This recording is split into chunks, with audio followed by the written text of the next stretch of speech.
Morning, mahalayas. Ayan. Naghahalo po ako ng lupa. Yung mga puti na yan, itlog po yan, yung balat ng itlog. Tatanim po tayo ng talong sa timba.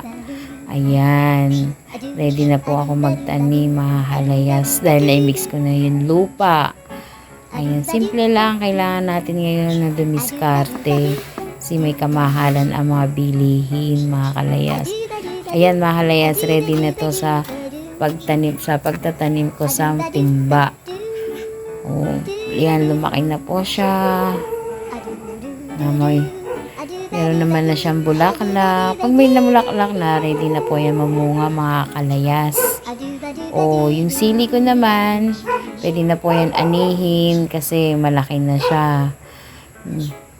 Medyo marami po akong bunga ng sili. Kaya po ang ginagawa ko, pinamimigay ko po yan sa mga kapitbahay ko.